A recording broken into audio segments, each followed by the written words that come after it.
ओम वक्रतुंड महाकाय सूर्यकोटि समप्रभा निर्विघ्नं कुरु मे देव सर्वकार्येषु सर्वदा।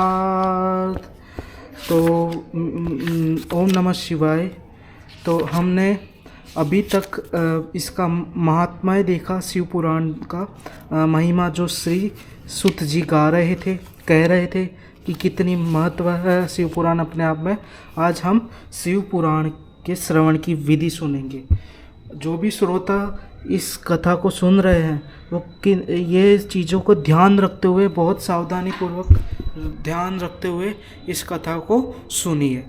तो यहाँ पे छठा अध्याय में श्री सुत जी, शौनक जी पूछ रहे हैं और सुत जी बता रहे हैं। शौनक जी ने क्या पूछा कि हे महाप्रज्ञ, हे व्यास शिष्य, हे सुत जी, आपको नमस्कार है। आप धन्य हैं और शिव भक्तों में श्रेष्ठ हैं।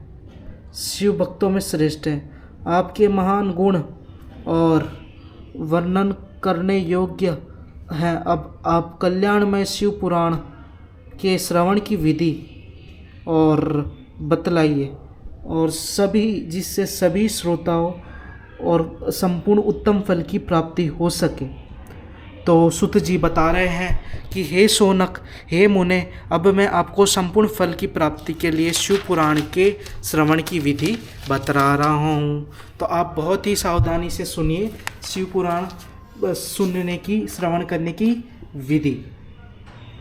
तो सर्वप्रथम किसी ज्योतिषी को बुलाकर दान मान से संतुष्ट करके अपने सहयोगी लोगों के साथ बैठकर बिना किसी विघ्न बाधा के कथा की समाप्ति होने के उद्देश्य से शुद्ध मुहूर्त का अनुसंधान कर रहा है। तदंतर प्रयत्नपूर्वक देश देश में स्थान पर यह शुभ संदेश भेजे कि हमारे यहाँ शिव पुराण की कथा होने वाली है। अपने कल्याण की इच्छा रखने वाले लोगों को उसे सुनने के लिए अवश्य पधारना चाहिए। फिर बाद में कुछ लोग भगवान श्री हरि की कथा से बहुत दूर पड़े गए हैं। कितने ही स्त्री, शूद्र आदि भगवान शंकर के कथा कीर्तन से वंचित रहते हैं। तो उन सब को भी सूचना हो जाए, ऐसा प्रबंधन करना चाहिए। देश देश में जो भगवान शिव के भक्त हो तथा शिव कथा के कीर्तन और श्रवण के लिए उत्सुक हो, उन सबको आदरपूर्वक बुलवाना चाहिए। उन्हें कहना चाहिए कि यह सत्पुरुषों का आनंद देने वाला है समाज तथा अति अद्भुत उत्सव होगा, जिसमें शिव पुराण का पारायण होगा। श्री शिव पुराण की रसमय कथा का श्रवण करने हेतु आप लोग प्रेम पूर्वक शीघ्र पधारने की कृपा करें। यदि समय का अभाव हो तो प्रेम पूर्वक एक दिन के लिए भी आइए, और आपको निश्चय ही आना है, क्योंकि इस कथा में क्षण भर के लिए बैठना भी सौभाग्य भी दुर्लभ है। कोई व्यक्ति इसमें क्षण भर भी नहीं बैठ पाता ऐसी कथाओं में, क्योंकि उनके सौभाग्य में इतना दुर्लभ पुण्य लिखा ही नहीं है। इस प्रकार विनय और प्रसन्नतापूर्वक श्रोताओं को निमंत्रण देना चाहिए और आए हुए लोगों को सब प्रकार से आदर सत्कार करना चाहिए। शिव मंदिर में, तीर्थ में, वन प्रांत में अथवा घर में शिव पुराण की कथा सुनने के लिए उत्तम स्थान का निर्माण कराना चाहिए। कथा भूमि को लिपकर शोधन करना चाहिए तथा धातु आदि से स्थान को सुशोभित करना चाहिए। महोत्सव के साथ साथ वहाँ अद्भुत तथा सुंदर व्यवस्था कर लेनी चाहिए। कथा के लिए अनुपयोगी घर के साज सामान को उठाकर घर के किसी एकांत कोने में सुरक्षित रख देना चाहिए। केले के खंभों से सुशोभित एक ऊंचा कथा मंडप तैयार कराए। उसे सब और फूल पुष्प आदि तथा सुंदर चंदों से अलंकृत करें और चारों ओर ध्वजा पताका लगाकर तरह तरह के सम्मानों से सजाकर सुंदर शोभा संपन्न बना दे।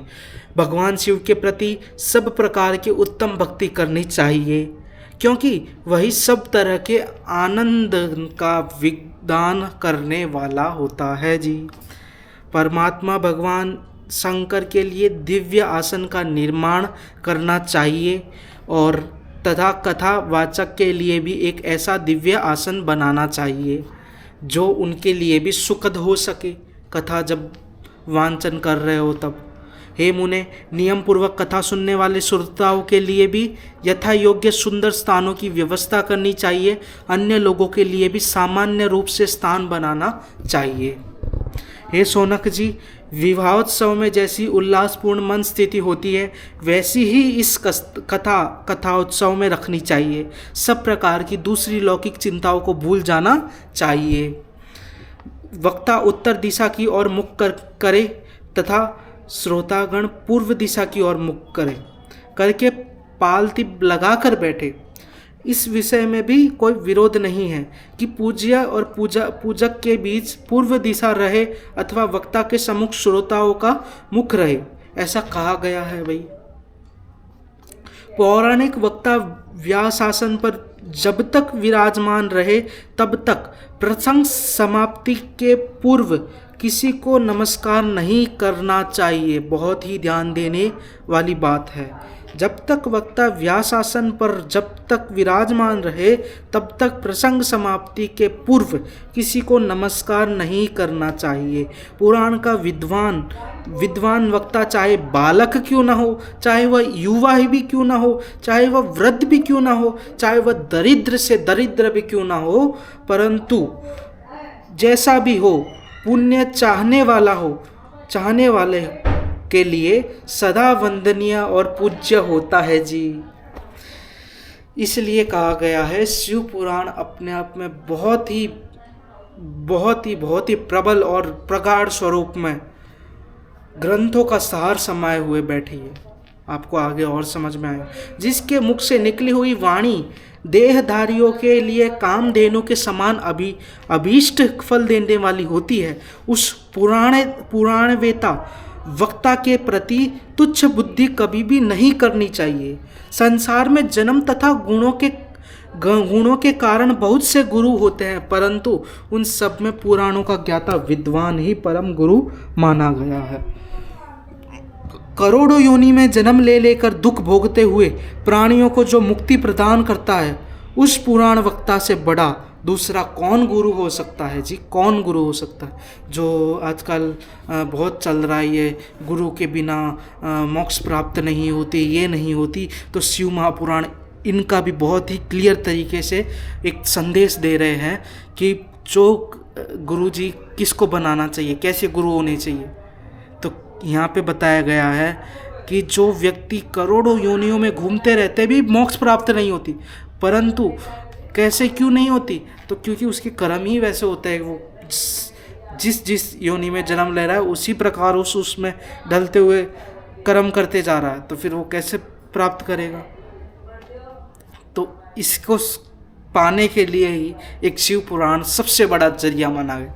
पुराणवेत्ता पवित्र, दक्ष, शांत, ईर्ष्या पर विजय पाने वाला, साधु और दयालु होना चाहिए। ऐसा प्रवचन कुशल विद्वान इस पुण्यमयी कथा को कहे। सूर्योदय से आरंभ करके 3:30 पहर तक उत्तम बुद्धि वाले विद्वान पुरुषों को शिव पुराण की कथा समयक रीत से वांचनी चाहिए। और जो दुराचारी तथा दूसरे विवाद करने वाला हो और प्रपंची लोग हैं, उन कुटिल वृत्ति वाले लोगों के सामने यह कथा नहीं करनी चाहिए। स्पष्ट कहा है। दुष्टों से भरे तथा डाकुओं से घिरे प्रदेश में और धूर्त व्यक्ति के घर में इस पवित्र कथा को नहीं करनी चाहिए। मध्याह्न काल में 2 घड़ी तक कथा बंद रखनी चाहिए, जिससे कथा कीर्तन से अवकाश पाकर लोग शौच आदि से निवृत्त हो सके। कथा प्रारंभ के दिन से 1 दिन पहले व्रत ग्रहण करने के लिए वक्ता को शोर करा लेना चाहिए। जिस दिनों कथा हो रही हो उन दिनों प्रयत्न पूर्वक प्रातःकाल ही सारा नित्य कर्म संक्षिप्त से ही कर लेना चाहिए। वक्ता के पास उसकी सहायता के लिए एक दूसरा वैसा ही विद्वान स्थापित करना चाहिए जो सब प्रकार के संशयों को निवृत्त करने में समर्थ और लोगों को समझाने में कुशल हो। अच्छा, जो कथा में आने वाले विद्वानों की निवृत्ति के लिए गणेश जी का पूजन करे और कथा में स्वामी भगवान शिव की तथा विशेषतः शिव पुराण ग्रंथ की भक्ति भाव से पूजा करें। तत्पश्चात उत्तम बुद्धि वाले श्रोता विधि पूर्वक तन मन से शुद्ध एवं प्रसन्नचित्त होकर आदर पूर्वक शिव पुराण कथा की सुने। जो वक्ता और श्रोता उन अनेक प्रकार के कर्मों में भटक रहे हो, काम आदि 6 विकारों से युक्त हो, स्त्री आसक्ति रखते हो और पाखंडपूर्ण बातें कहते हो, वे पुण्य के भागी नहीं होते, नहीं होते, नहीं होते, बिल्कुल नहीं। जो लौकिक चिंता तथा धन, ग्रह एवं पुत्र आदि की चिंता को छोड़कर कथा में लगाए रहते हैं, उस शुद्ध बुद्धि पुरुषों को उत्तम फल की प्राप्ति होती है।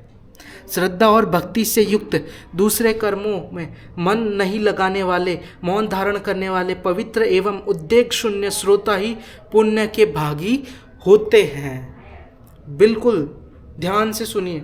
जो नारदधम भक्ति रहित होकर इस पुण्यमयी कथा को सुनते हैं, उन्हें श्रवण का कोई फल नहीं मिलता। भाई हमारा मन कहीं और चल रहा है और दुनिया भर की चिंता लेके बैठे हैं और उस कथा में जाके बैठ गए और भक्ति रहित हो, मतलब बिल्कुल कोई भक्ति नहीं, कोई भगवान शिव जी के प्रति विश्वास नहीं और वैसे ही सुन रहे, तो कोई फल नहीं मिलेगा, समय ही बर्बाद करना माना जाए। तो ये जरूर है कि श्रद्धा और भक्ति से युक्त, दूसरे कर्मों में मन नहीं लगाने वाले, मौन धारण करने वाले, पवित्र एवं उद्वेग शून्य श्रोता ही पुण्य के भागी होते हैं। जो नारद में भक्ति रहित होकर इस पुण्यमयी कथा को सुनते हैं, वो उसे श्रवण का फल मिलता ही नहीं है और वे जन्म जन्मांतर तक कलेश भोगते ही रहते हैं। यथाशक्ति उपचारों से इस पुराण की पूजा किए बिना ही जो मूढ़जन इस कथा को सुनते हैं, वे अपवित्र और दरिद्र होते हैं जी। कथा कहे जाते समय बीच में ही जो लोग उठकर अन्यत्र चले जाते हैं, जन्म जन्मांतर तक उनकी स्त्री आदि संपत्तियां नष्ट हो जाती है। जो पुरुष सिर पर पगड़ी आदि धारण करके इस कथा को श्रवण करते हैं, उनके पापी और कुलंकी पुत्र उत्पन्न होते हैं। बहुत खतरनाक है। जो पुरुष पान चबाते हुए कथा को सुनते हैं, उन्हें नरक में यमदूत उनकी विष्ठा ही खिलाते हैं। जो लोग ऊंचे आसन पर बैठकर इस कथा का श्रवण करते हैं, वे समस्त नरकों को भोगकर काक योनि में जन्म लेते हैं। काक यानी कौवा की योनि में जन्म लेते हैं, जो बहुत ऊंचे आसन पर बैठकर जो सुनते हैं। जो लोग वीरासन आदि से बैठकर इस शुभ कथा को सुनते हैं, वे अनेक नरकों को भोगकर विष वृक्ष का जन्म पाते हैं।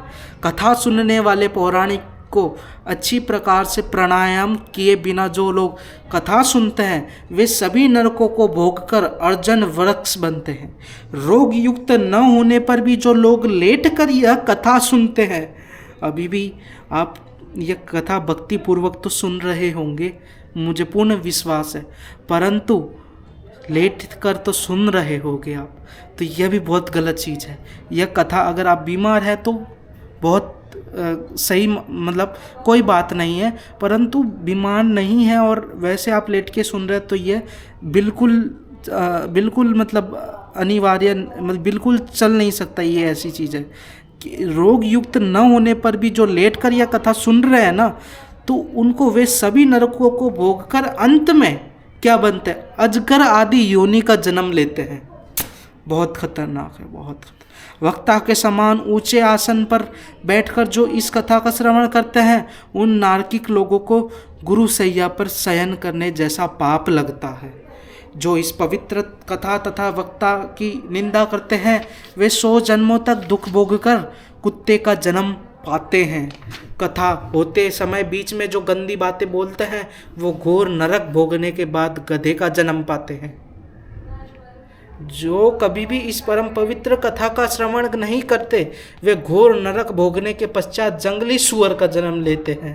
जो दुष्ट कथा के बीच में विघ्न डालते हैं, वे करोड़ों वर्षों तक नरक यातनाओं को भोगकर गांव के सुअर का जन्म पाते हैं।